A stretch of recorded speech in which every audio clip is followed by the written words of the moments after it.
এই বাংলাদেশের মাটিতে শাহেক আহমদুল্লাহ হুজুরের সাথে ছবি তোলার কারণে এশিয়া প্যাসিফিক ইউনিভার্সিটির প্রধান শিক্ষক আরেক শিক্ষককে শোকজ লেটার পাঠিয়েছে।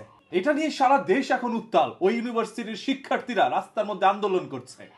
সবার একটাই দাবি, আমরা গিয়েছিলাম শাহেক আহমদুল্লাহ হুজুরের কাছে জুমার নামাজের পরে, তার সাথে কিছুক্ষণ কথা বললাম এবং আমাদের ইউনিভার্সিটিতে প্রত্যেক বছরই যে প্রোগ্রাম হয় সেখানে তাকে ইনভাইট করার চেষ্টা করলাম। আর ওই মুহূর্তেরই একটি ছবি সামাজিক যোগাযোগ মাধ্যমে তারা আপলোড করে দেয়। সেই ছবিটি নিয়ে নানা ধরনের বিতর্ক সৃষ্টি হয়। আর সেই মুহূর্তের একটি ছবি আপলোড করার পরে ওই ইউনিভার্সিটির একজন শিক্ষিকা সেটা দেখে আহমদুল্লাহ হুজুর এবং সেই সাথে দাঁড়ানো আরেক হুজুরকে মার্ক করে পাঠানো হয় প্রধান শিক্ষকের কক্ষে। এবং সেইখানে বসেই তারা ডিসিশন নেয়, যেই শিক্ষক শাহেক আহমদুল্লাহ হুজুরের সাথে ছবি তুলেছে তাকে শোকজ লেটার পাঠানো হবে।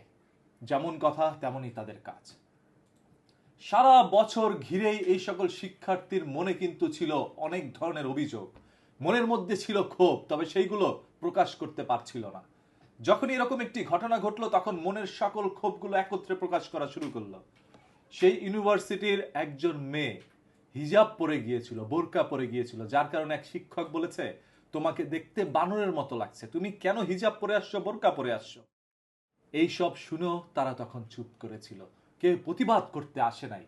তবে যখন শাহেক আহমদুল্লাহ হুজুরের সাথে ছবি তুলে আপলোড করলো, এইটার কারণে একজন শিক্ষকের চাকরি চাই অবস্থা, শোকজ লেটার পাঠানো হয় তাকে, তখন আর কেউ চুপ করে থাকতে পারে নাই। তখন সবাই আন্দোলন করা শুরু করলো সেই সকল শিক্ষকের বিরুদ্ধে।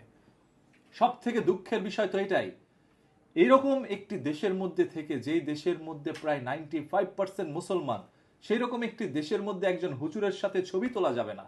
আরে ভাই, এটা যদি 24 আন্দোলনের আগে হইতো তাহলে মেনে নিতাম। এটা তো নতুন করে দেশ স্বাধীন হয়েছে তার পরের কথা।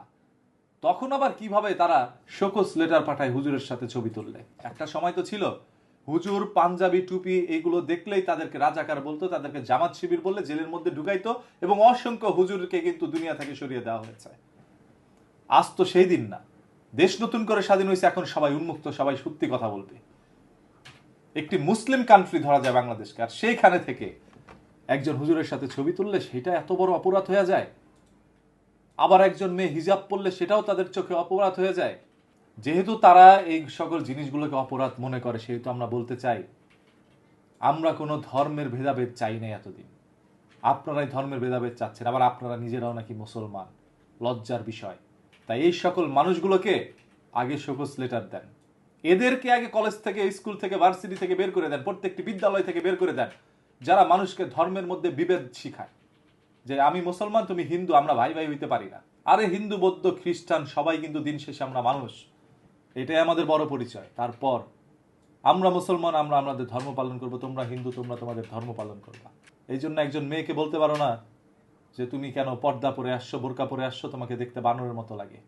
আহমদুল্লাহ হুজুরকে বাংলাদেশের লক্ষ কোটি মানুষ পছন্দ করে, তাকে দেখলে একটা ছবি মানুষ তুলতেই পারে, এটা এমন বড় অপরাধের কি হইল?